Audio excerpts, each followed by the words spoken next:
Hi everyone. For this week's discussion, I picked the two questions. The first one being about the difference between externalizing and internalizing behaviors, and the second one about signs that a student may or may not be depressed or considering suicide. Starting with the first one, externalizing behaviors are ones that you can see. That's things like acting out or being aggressive, not following directions, or being really disruptive in a classroom. um, Teachers can usually catch these right away because they cause problems in the classroom. Um, I work with toddlers, and I see that a lot. Like when we know a kid has something going on at home, well, it makes sense that he's throwing blocks at another child. That's why. Um, Internalizing behaviors are like the opposite. They're hidden in a way. Uh, those students, they can kind of seem quiet or withdrawn, maybe anxious or sad, but they don't cause a scene. So it's kind of easier for teachers to miss that than it is like Joe Bob picking up a chair and throwing it at somebody else.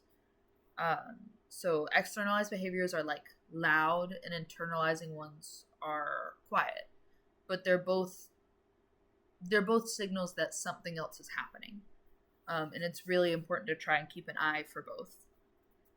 For the second question, signs that a student may be depressed or thinking about suicide, there are a few big ones like pulling away from friends, big mood changes, being tired or not caring about stuff they used to enjoy, or sometimes talk of feeling like hopeless.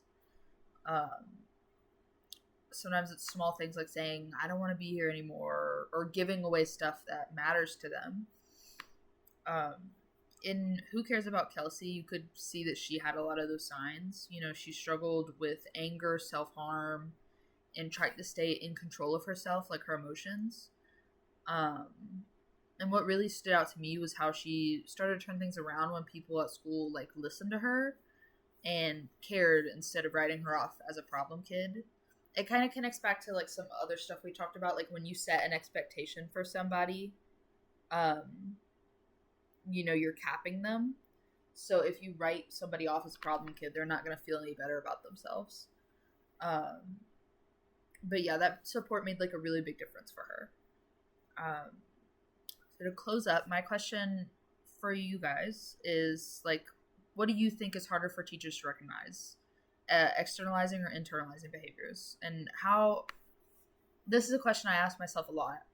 This is why I'm asking it, because I work with kids. And how do you think as educators we can do better at catching them?